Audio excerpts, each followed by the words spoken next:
Hello, ladies and gentlemen, and welcome to the first ever episode of Jævla Utlending. And our guest today is my friend Jørgen Jakobsson, and also a very intelligent man. Jørgen, welcome to the show, my friend. Thank you so much. Pleasure to be here. So, my first question to you is, what do you think of the name? Well, it's a beautiful name considering you can do it self-ironic. I'm just really glad you're not white. Yeah. Because this would be really weird to have Jævla Utlending with two white guys. Kind of fucked up connotations. Yeah. I'm allowed to swear, yeah? Of course you can swear. Awesome. Although, cancel culture might have you otherwise. But we don't care about that. Anyway, no. So today's discussion, right? Topic for the day is men's rights in 2022. So I have a few questions. May I please pick your brain on these Go for things? So there's this popular expression that they talk about that says, happy wife, happy life. Mm-hmm. I'm just going to stop with that, right? There's a series of questions that are going to come through. But happy wife, happy life. What are your thoughts on that? Do you think it is a one-sided, let's say, a mainstream propaganda where it's always channeled towards the women and wives, and the husbands have no thing? Or what is your take on this? Well, I would say it is true. If your wife's happy, there's a greater chance that you're happy. Okay. Of course, there needs to be balance in everything. In when it comes to things that you do at home, child rearing, maintenance, washing. Like in my home, I do all laundry. Okay. I don't mind. I do it because I've always done it, and she does other things. So in a way, there's a balance. Sometimes I do more, sometimes she does more, and of course, sometimes there's arguments about who does most. But in the end of the day, I think we're all happy that at least what we're doing kind of sums out to being relatively equal.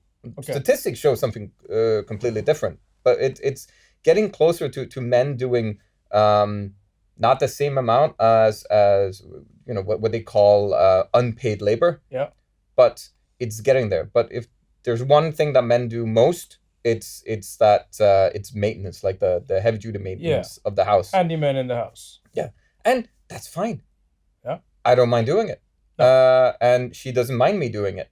And she does other things. If I'm out working and doing something that's normally heavy, she'll be inside doing something completely different. And sometimes I make dinner, sometimes she makes dinner. So it's an okay blend there. Like you guys understand each other's. Yeah, like some days you're tired and some days she's tired, but you guys just take over, right? Yeah, it's okay. But do you think that there's another term there's another definition to that phrase there? Like, would there be another understanding? Because I feel like a lot of men would disagree, because they talk about why is it that women have so many different expectations of how they want their men to be, but when it comes to them demanding something, there might be a little bit of a disparity there. Do you think that's something that you could elaborate on? Well, what would you say? I guess there's a greater acceptance for some women to demand other things from men than some men demanding certain things from women. Okay. And this can be, the standard trope. If you're out on town, a guy checking up a woman would be a creep, but a woman, no matter what she looks like, could probably get a guy. Yeah. I was a bouncer for 12 years. You could see this all the time. Yeah. And is it a social stigma? Is it how we're brought up? Is it are men just easier to be chatted up on town? Probably. Get a guy drunk, you could probably get him to do whatever you want. That's our fault. Yeah. But I think, I don't know, the balance between all these things are important. I don't think women have it easier. I don't think if you look at the statistics, they do a lot of the unpaid work, a lot of the child rearing, especially in a regular household. Yeah. But In the end of the day, if you live by yourself, you have to do 100% of it. Okay. You go into a relationship, you can do 50-50. Yeah. But some things are heavier than others. And maybe you do... But is that something that's understood when you say some things are heavier than the others? Is that well, no, something it needs to be agreed on. Yeah. And, it depends. It depends on where you live. Yeah. For my part, we live in a house, like in an apartment. There's a lot of things that needs to be done.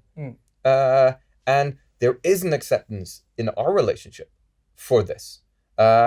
Maybe in other relationships there aren't. Maybe some say that, but you don't do enough inside the house, but you're always doing stuff outside, and they don't notice that. But it's important to have that discussion. To say, well, try to notice the things that I'm doing, so that everybody kind of ends the day with saying that, I'm happy with the work that I put in, and we are doing this as a couple. Because if you're partners, you need to be partners in every way. It needs to be 50-50. Okay. But see, that's the thing, right? Do you think that it's communication that is most essential? Always. Between a couple, right? Because I know of a couple's house that I went to, the friends of mine, and the woman in the house, she always had these things that were quite, I wouldn't say easy on the feminist side. They were like very hella feminist. It's like, first God made man, then he had a better idea, right? And then they have these things, and then you don't want to mess with an angry woman. But you don't, do you? I'm not really sure. I'm not really scared of women, so I don't know if I would agree to that, because I think it's more. I think it's a really strong way of saying something. It's always like, symbolism, right? It's always in the house. But look, But look, do the standard trope. Or it's a legendary trope. It's been around for ages. Hell hath no fury as a woman scorned. Yeah. Right? Look at the way, if women are going to kill somebody, they use poison. Yeah. They're sneaky. On average. So, do you want to piss off an angry woman? No, you don't. And, you have to see the humor in it. Yeah. He had a better idea? Sure. And then you can counter that with, but you know what God also did? Yeah, he had to use one of our ribs to create you. Right? True. So you can play on a sense of humor. That, if you have that on the wall, so what? Yeah, but that sense of humor rests with you, right? But many others who probably have been traumatized by their mothers or something like that, they always see this as a negative connotation, right? True. They always see this as, why is it that it's there? It's not an equal setting anymore in the house. It seems like she's always trying to play the dominant character, and she always has such a higher, like an authority in in this game of life. But he needs to own that just as you own this. Yeah. Jævla Utlending. That's exactly what we're trying to do here. So, listen to the words of wisdom by this young gentleman here, Young? How old are you, by the way? I'm pushing 40. Pushing 40. When you mean pushing 40, what is it, like 39 and a half? 38 and a half. 38 and a half? Yeah. Come on, he doesn't look a day older than 36. How old do you think I am? Older? Well, I don't know. Me? Your beard is starting to match mine with gray. No, I'm 28, bro. 28? There's no way I'll be 30. I'm kidding. I'm 37 is a big lie. 37 and kicking it. I just turned 37 last month. But 37, that's like the new 20.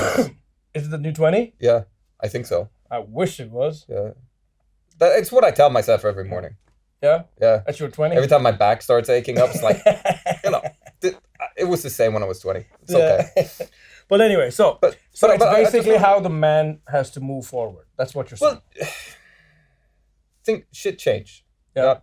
The things that men were really, really good at before is not valued as much as it once was, because technology changed, right? We don't need to stand with a sledgehammer driving piles down into the ground. We have machines for that.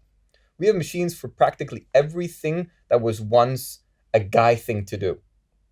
And it might be that we're jumping ahead, but once we let ourselves have all the technology and all the things that made men manly, as in just the physical strength, once that became redundant and everybody could do the same type of jobs, we need to find something else, right? Yeah. We couldn't treat women as we did in the 40s. No. We wouldn't want to. Not. No. Because a lot of the men in the 40s, they were dicks. Yeah, pretty much so. And there's no question about it that a lot of people treated a lot of people wrong, right? Be it... And it still exists in some cultures. Of course, and it still like exists. It still exists here, right? Yeah. There's women treating men like shit and men treating women like shit. Yeah. But is it institutionalized? Could we stop that? Could we just stop, like, all of you guys watching? We just end that. Yeah. Be nice to each other. Be nice to each right? other. And just one life. We had this right. We just had the International Women's Day. Yeah. And there was this CS Go player, right? Okay. A gamer, and he sat down and he used a woman's Steam account to play CS:GO, and they put this voice modulator on him, right? So that he had a female voice. Okay. And the first thing he said was, "Hey guys, what's up?" What do you think the response was? Hey, there's a chick on the game? Yeah. Yeah. But do you think they continued saying something positive or negative? It's hard to say. I would think that they were first, No, gamers. they were hounding him. Yeah. They were being obnoxious. animals. Yeah. And what are you wearing right now? Say everything. I'm gonna rape you. Why aren't you in the kitchen? Why aren't you sucking a dick? Oh yeah. And they recorded all this. And this is not something that's just unique to that one player. This happens to women a lot. And there is a toxic environment for them, especially in gaming and a lot of other places. We know that there's a lot of toxic environment in the workplace. We know that in town. So as I said, been a bouncer for many years. Now I'm a teacher, but I can still see over and over again women being treated like shit on town. Okay, I've seen that too myself many times. If you're dark skinned in this city, remember, almost all of the street prostitutes in Stavanger were from Nigeria. Yeah.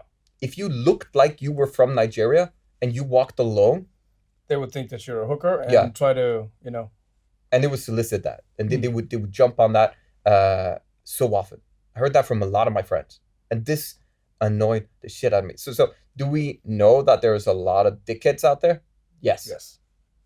Of course. And are women allowed to be pissed off because of it? Definitely. I guess so. They should be, right? Because everyone has the right to walk around and live their life with dignity and integrity without being harassed. So I think it's very note for all the men watching, don't do that, man. That's just really sad. Don't do that.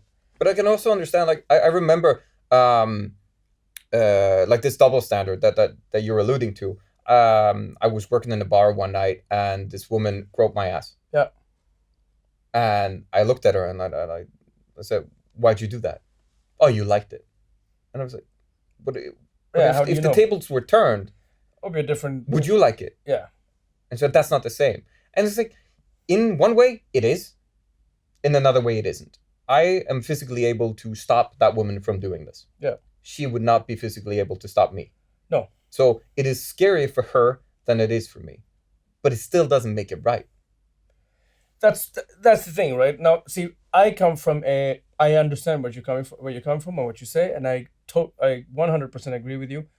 I come from a family where my mom and my dad taught me to be a gentleman, right? So me opening a door for a woman, right, now was never something that I would honestly, yes, of course you would, check out a lady when you open the door. Like, you check out the framework and, it's your eyes and you never look at it. You don't approach her creepily. It's just, you look, there's nothing you can do about it. But when you open the door for somebody, I've had so many women here tell me straight to my face that, I can open the door myself. Thank you. That happened to me as well. That is anecdote. Most of the time that doesn't happen, to be fair. Yeah, not all the time, but I have had that experience. And also because I say that I was born and raised in the Middle East. So the first thing I get is, so you like to oppress women? And I was like, what? Where'd you get that? Yeah, all you guys want to oppress women. You couldn't even let women drive. And I was like, you see, I was born in Abu Dhabi. That's a very different country to Saudi Arabia or the country you're referring to. That is not the same countries.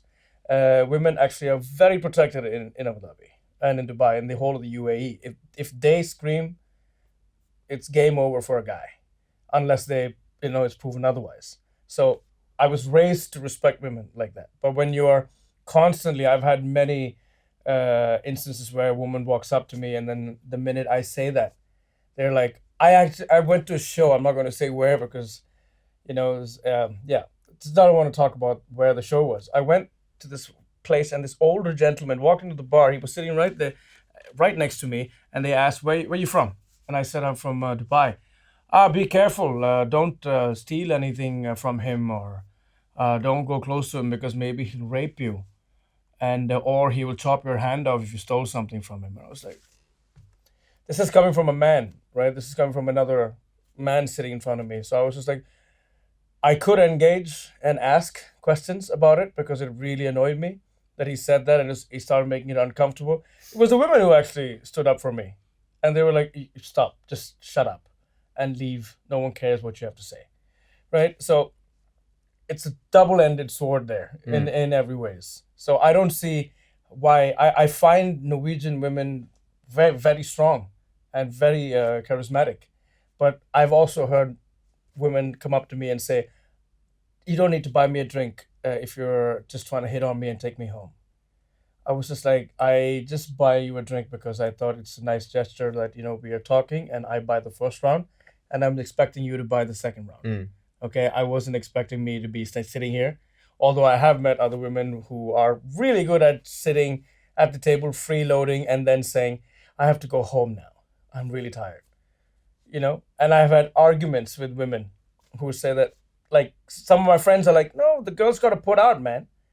I was like, yeah, but you see, that's the thing. If I pay, does that mean that she has to put out?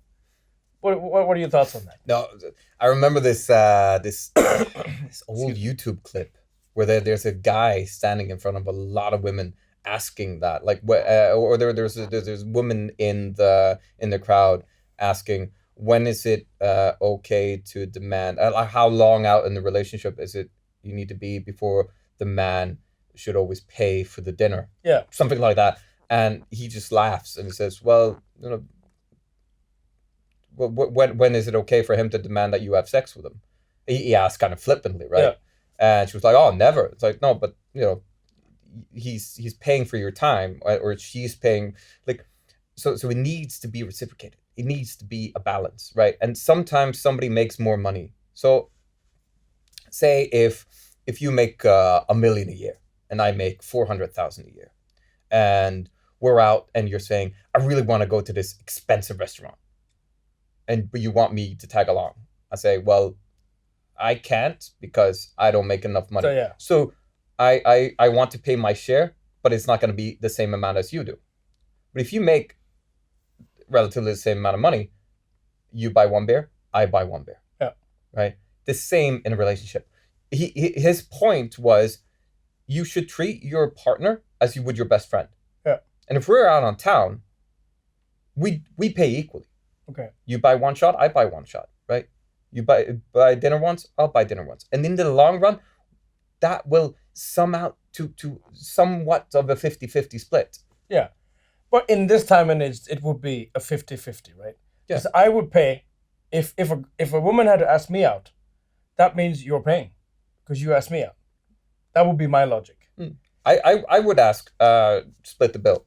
Yeah, I could say I would split the bill, like, but in Norway, yes, of course I would split the bill. But if I was in Dubai, and if a chick asked me out, I would be like, yeah, okay, so that means I didn't want to go out, but I have to make time to go out with you. Well, I would. Yeah, you would pay, and if I had to ask you out because I enjoyed my time with you, because I enjoyed my dinner with you and had great drinks with you, I want to offer, the next round, the next time on me. I would be like, hey, you know what? It was a great night. Let me get you. Yeah. Let me get you the next time. So that would be, I would say, fair, right? Yeah, because then in the long run, you end up paying a similar amount of money. Yeah. Right. So nobody feels they're obligated to either part. Yeah. But yeah, there are some that are, because you say you're raised as a gentleman, right? And people of that generation, we were taught that you pay.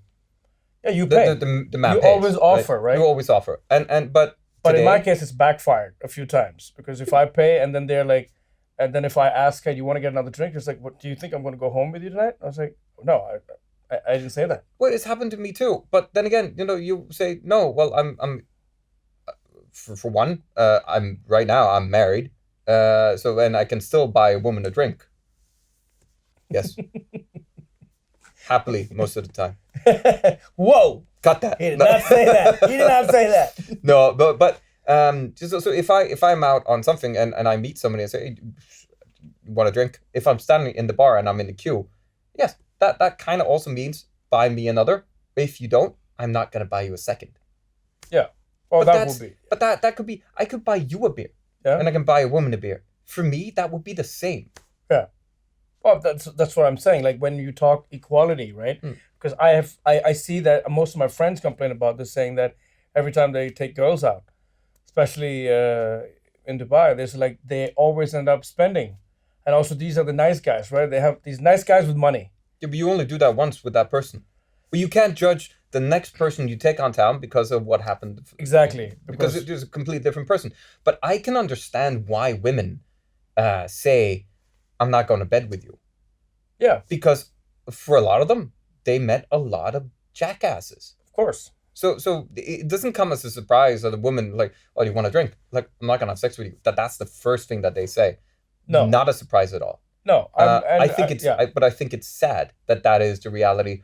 That when they're out dancing, that they have to kind of be on guard all the fucking time because we don't.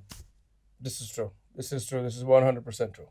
I would completely agree to that. We can meet obnoxious women and we can say, please fuck off. Yeah. And they can continue being obnoxious, but I will never be afraid. But if a woman asks the man to please fuck off and he doesn't want to stop, there's not much she can do on average. Of course, there's strong women and then there's not strong women. There's weak guys. But on average, most women couldn't stop this guy from doing what he wanted to do. And that shifts the power, right? Yeah. So we need to adhere to that. We need to understand that a lot of women fear pushy guys. Yeah.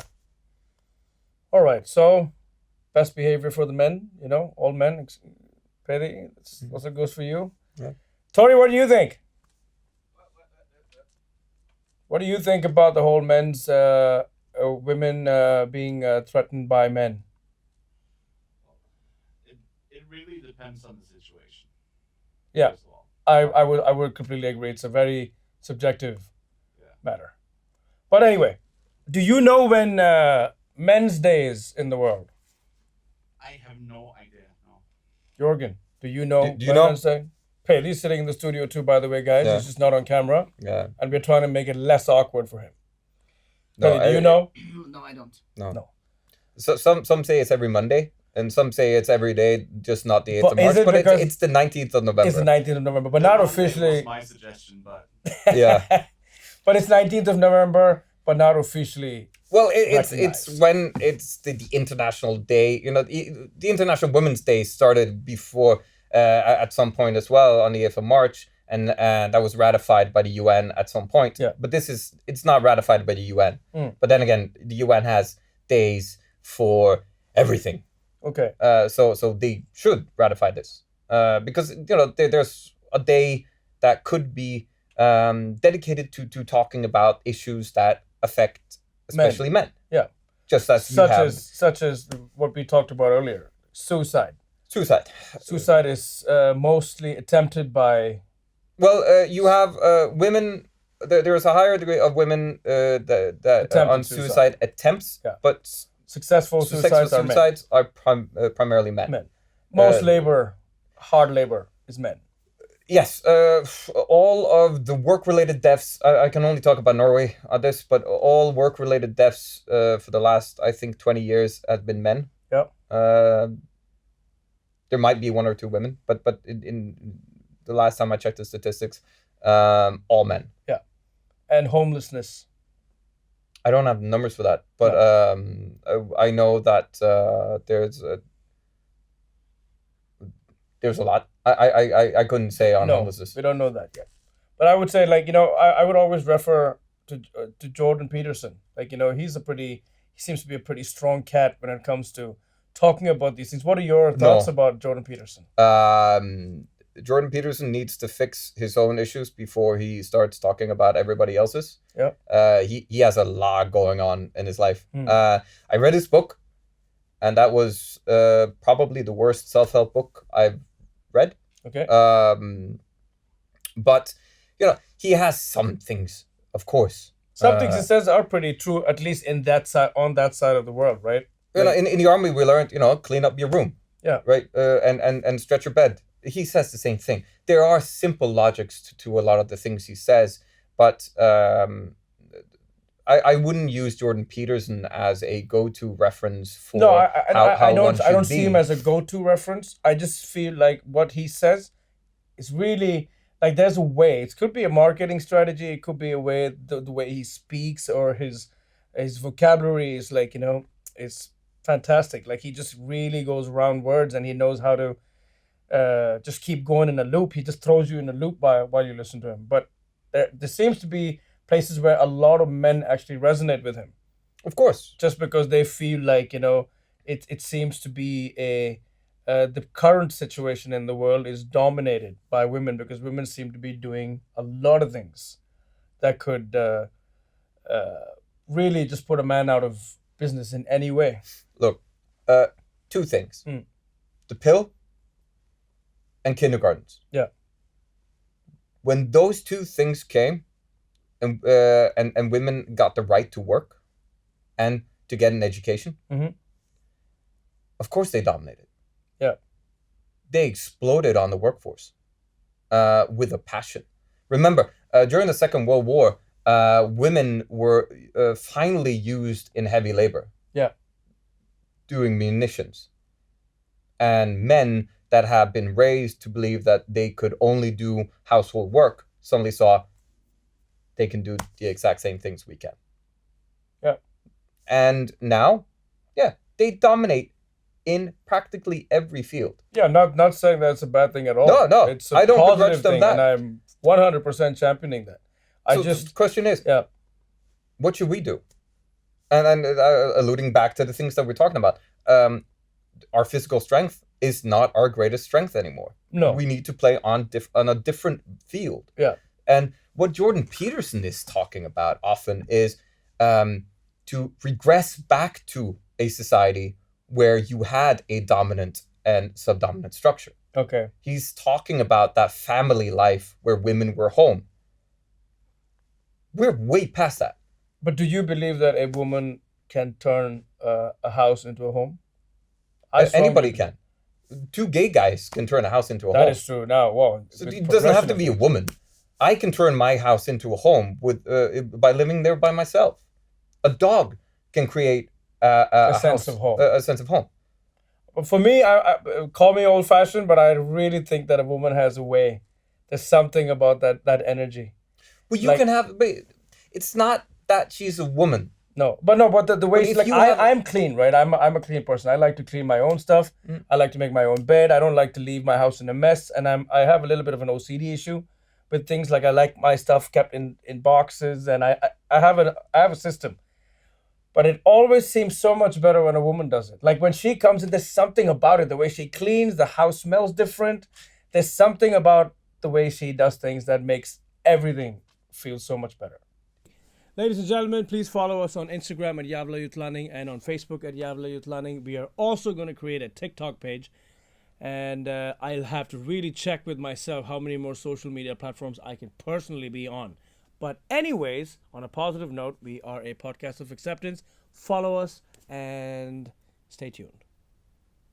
So, like as I said, right? Like I always think that every time I do it, clean my house or keep my stuff in order or do my laundry, even that is done so much better by when I see a woman.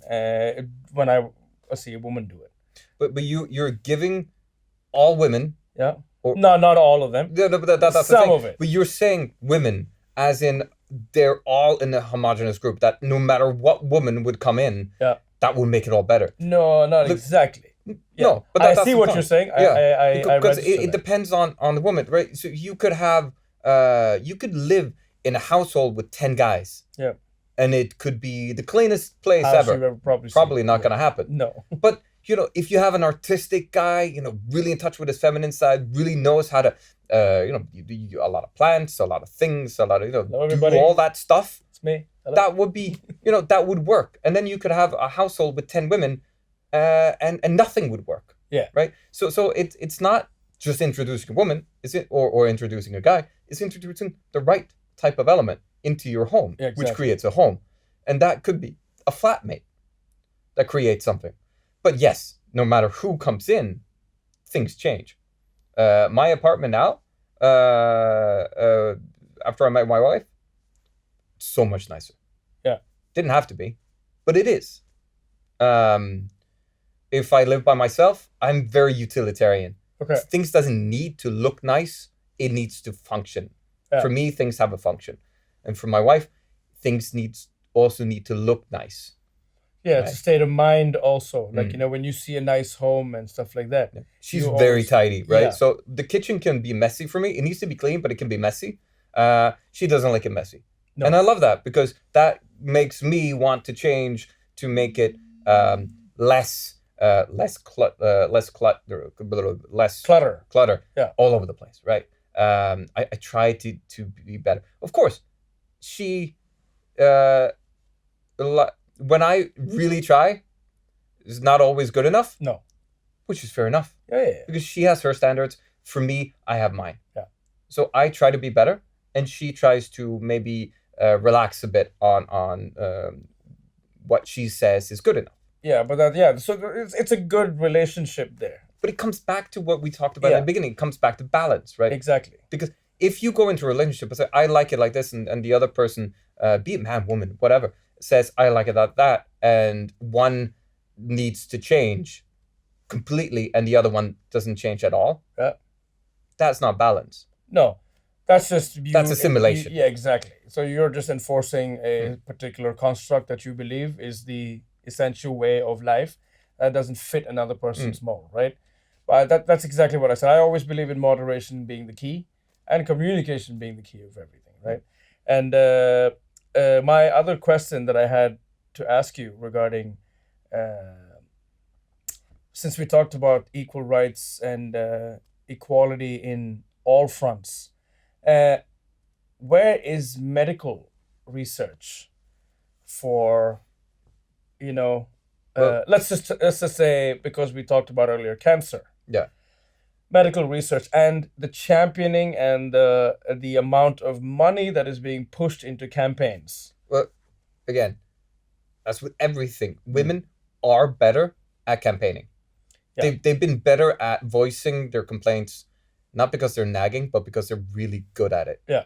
And they manage to articulate this because people, well, if a man back in the day nagged about things, he was complaining and he was just stop being a bitch. Yeah. Like, suck it up, buttercup. That's Yeah, what he was saying. And when you do that generation by generation, you end up getting a lot of people saying, well, you know, it's just the way it is. Yeah, but Women when never you say- accepted it. No, but when you say generation by generation, don't you think that the voice, who do you idealize, or who do you look up to as a woman that surpasses the generational mold? Like, she is always evergreen and maintains that sort of. Oh, what kind of women are you? You get great women from all ages, right? So, Yeah. so you go back to Cleopatra. True, but in Right. this modern time, Modern time, yeah, in present day Earth experience, Angela Merkel is badass, yeah.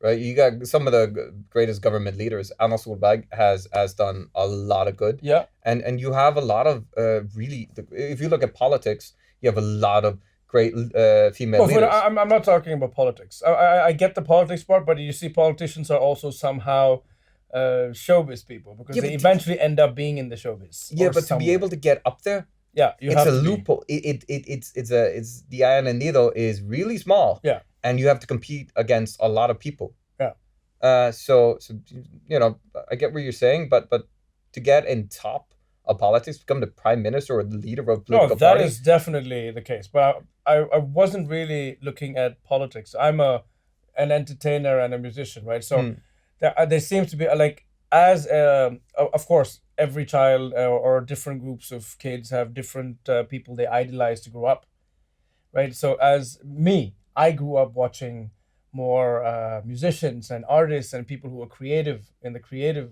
world grew up, right? Like that was my go-to. So Okay, where do you what do you Montessori, yeah. right? Yeah, She founded the alternative pedagogy, right? Great woman, yeah, did a lot in a time where, you know, a lot of women weren't allowed to do a lot. exactly.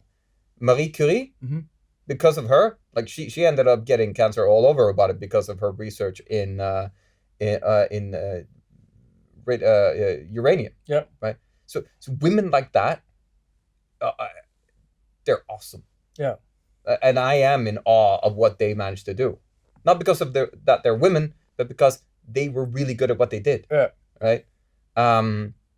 But also the fact that they were so strong in a time where women were looked down at, not just looked down at. You know, they had to use pseudonyms to be Yeah. able to post anything worthy of literature. Right? They had to use a guy's name, which is moronic. But because of that time and age, the value they managed to contribute was that much greater. Yeah. It's like my second lieutenant in the army said, if you ever come upon a troop or a squad and there's one woman in that squad, and in this case he was talking about Arabs. He was kind of old school that way, and Yeah. he'd served there. He said, if there's a woman there, shoot her, because she has probably done 10 times as much to get into that position than most of the men in that group. Yeah. Oh wow. That's pretty. And that's cultural also. Yeah. You know, but it's in many cases that is true. You know, because there are a lot of hostile men, and throughout history there has been a lot. It's less now, Yeah. but there will always be some that would say that you're a woman, so you can't do this. Yeah, but I don't believe that. I think women are capable of doing. Well, I'm just Same, saying, yeah. yeah. I'm just saying that there are still There's men still out there a lot that, of guys that's saying who that, believe that, and there's yes. still women saying that men shouldn't be nurses because they can't care for people. Yeah. There are still people that hold prejudice simply based on what's between my legs, True. and some hold prejudice as you mentioned, like for the color of your skin, Yeah. or who we choose to love. If we just ignore those external factors and simply look at what people do and what people say, I don't know, the world will be a better place. Do you think there's a change happening in the world as we speak? Do you think there Yes, but not for the better right now. No. Do Because you think identity. where right do you now, think the women in the world are right now? I mean, I know this is a men's rights. Well, women excel higher education. I can only speak for Norway right now, or some parts of Europe. We discussed this, but there are places where women still don't have rights. No, but where women are mutilated, do you think and yeah, this is true. So we can't talk about women as a homogenous group. No, because there are still boys being molested and sold into slavery. There are still girls. So Norway, women far exceed men in almost all statistics. This I completely agree, because I was shocked when I got here. I saw women lift more weights than men than I've ever lifted, and I was But shocked. even better, Like, there what? is an acceptance for it, and Yeah. and it's not an expectation, but it is. Everybody has the same opportunity. In a way, we still have a class-based society. There will always be Yep. rich people having kids that far excel better than kids born in poor families. Yeah. We try with the public school system to kind of balance that out, but we can't always. But we know that girls do it better in school, and they have a longer life expectancy. Yeah. But then again, they're also prone to more disease. So Yeah. there's things that they do better, things that aren't better. If you Yeah. simply look at statistics, there are no structural laws that says that women cannot do anything. No. If anything, some of the laws are in favor of them. Like likestillingsloven is in the first paragraph says that minorities and women that law should Always pay stay- special attention yeah. to lift them up. In higher education, there are more fields of study that gives gender points to women than men, based on that law. So Okay. there are some forms of special privilege that are structural for women, Okay. but there is a reason for that also, because we want to stimulate to get more women into these fields as well. Yeah. Not necessarily just because they're women, but we want to show that no matter what's between your legs, you could pick whatever you want. Could do whatever you want as long as you're good at it, right? Yeah. And my well, I think this will be the final thing that I wanted to ask. Men as fathers. What is your take on that? Single fathers. How? What is your understanding of single fatherhood? If a woman can do it, a man can do it. And if a man can do it, a woman can do it. All right, that is that is straight to the point. Straight to the point. I like that. That's exactly what I've been trying to. I've been experiencing something that I've seen a lot of things on that front, and I feel like there is a certain pulse of pain in the world that exists there that is not still understood. I feel like that's where the line is kind of pretty thin for me.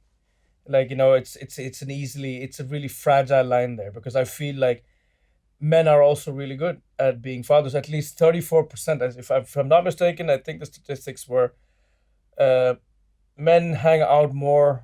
Fathers actually spend more time with their kids now than 30 years ago. Oh yeah. Like, and they want to be. And I never in my life heard of papa permission, that the thing. I never heard of that. Like, growing up in Abu Dhabi, there was no such thing. The mom stayed at home with the children, and she raised the kids, and then she went to work. My mom worked ever since I was born. I was taken care by others, or taken care of by others.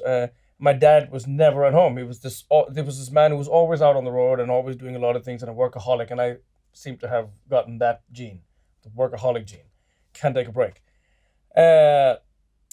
But when I came to Norway and I found out there was this thing called papa permission, when they told me that, I kind of laughed at first. I was like, so what are you going to do? You're just going to just sit at home and do what? What are you going to do? And a friend of mine, Lars, he explained it to me. And when he said that to me, I was moved. I understood that. I did realize that, this was way before I had a kid.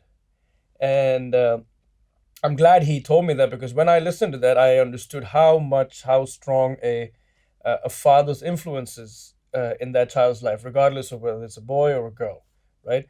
Although I do believe that when it's a boy, they graft towards the male, the male energy, they move towards that, and fathers are very crucially important to be, like, they're very crucial in the child's life when it's a boy. And the mothers seem to have a thing with their daughters, but sometimes Well, I don't agree with that. no, but it changes, right? It's always subjective, right? It depends. Some fathers are so much more attached to their daughters than their sons, so it's different. But I feel like I said, I'm still learning how to what it is, and how things evolve. But in my case, I would always think that depending on the situation, you should always be smart. Like you said, like the home thing. It doesn't matter if it's a woman. It could be two guys who live in a house, and you'd just be like, does a woman live here? It's so clean. Yeah. But that's why I say that I agree with you when you say that if a woman can do it, a man can do it, right? So the fascinating thing, if you look at statistics, okay, the country that has had same-sex marriages, for the longest, I think it's Holland. So in Amsterdam, when you look at kids that grew up with gay parents, far outclass kids born of straight parents. Straight parents, yeah. Now, there are several reasons for this. Okay. Mostly it's financial, because if they were going to adopt, they needed to be financially stable, right, and strong.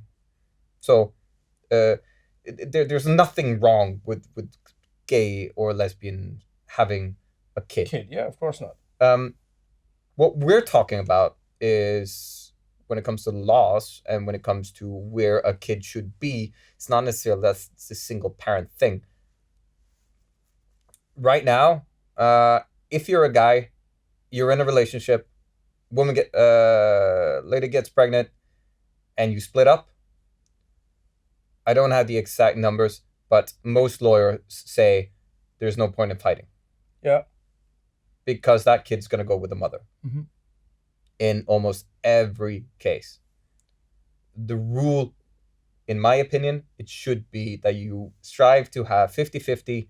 The kid lives 50% with the mother, 50% with the father, and they try to find a house or an apartment close to each other so that the kid has access to. Yeah, the kid's needs has to be in focus. Yes, of course. 100% the kid's needs, yeah. If the guy was violent, or the mother was violent, or there was drugs or alcohol abuse or anything like that, abuse of any sort, completely different matter. Yeah. But if this is simply two people that stop loving each other, they shouldn't move away.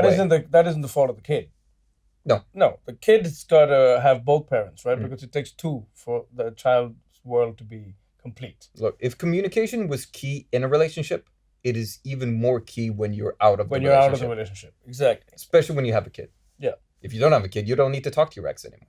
No, that will be done, right? Yeah. But now there's a product of your once lost love that wants to strive in this world. And, I didn't see my kid for 6 years.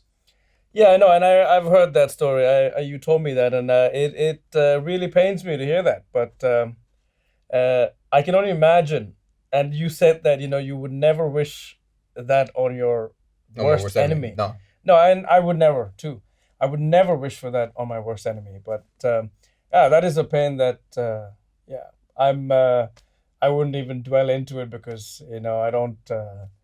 I wouldn't know if I would be able to handle that kind of stuff. So no, this is why I told my pupils, there's one thing you really should do, and people go like, oh, but I don't want to use a condom. No, do. Yeah, because it's gonna pain you for life. Yeah. Yeah. Well, but on another note, what do you think about Nicki Minaj? Nicki Minaj. Mm-hmm. I know, completely out of the. To be fair, I really don't really think much about. I don't think too much about her. No. She makes music I don't listen to. I'm a metalhead, so. Nice. Also, what kind of metal? A lot of different things, but everything from Five Finger Death Punch to 3 Days Grace to old school rap, really. But that's not metal. But if you look at Clawfinger to Ice-T's old band. Yeah. Right? Where would you go with like Meshuggah and stuff? Meshuggah somewhere on the platter? I really like to be able to listen to vocals. For me, I'm a teacher, but my master's degree is in applied linguistics. So literature is really important. So poetry and in that respect, lyrics. Lyrics. Yeah. So if it's crap lyrics, I usually just turn it off. Okay. Because so then Cardi B is out of the question, right? There's a funny story there because funny story to Cardi B. Yeah, because we were doing my class 2 years ago when I worked at Giotto. Yeah. The pupils, they were trying to be smart, and we were like gonna analyze a music video, and so they did what's the WAP? Yeah. WAP. Yeah. Wet ass pussy. Oh. And they were like, put on that one. I was like, sure. Like on the big screen. And these classrooms, they got like windows all over the place. So everybody could see in. And I'm standing there. So like, we're going to analyze the shit out of this. Okay. You can see everybody. They were like 16, 17-year-olds. And he was like, oh my God. No. So no, he's actually putting it on. And you could see, and in this class, there were like two guys. And they were really uncomfortable. Because, it's but I asked them, like, what is this song about? And again, it's all about this. It's about taking ownership of your own body. Of when she says the whole dangly dingly thing in the back of my throat segment, it's like, that is a woman saying, I can do that. And you don't get to call me a bitch. And I love that part. Okay. I hate the song because it's crap. It's horrible. Yeah. For me, right? It's a subjective thing, but the purpose of the song is great. Okay. I hear you, man. Ladies and gentlemen, that is words of wisdom from my dear friend Jørgen Jakobsson. My man, thank you so much for Thank today, you. and thank you so much for coming back. I hope I can have you back on the show again. I would love to. Yeah. All right, ladies and gentlemen. So that is it for the first ever segment of Jævla Utlending, and Jørgen Jakobsson here, and my name is JereMaya, and we see you soon. Follow us on Facebook and on Instagram at. You know where to find us. Jævla Utlending. Yo. Peace.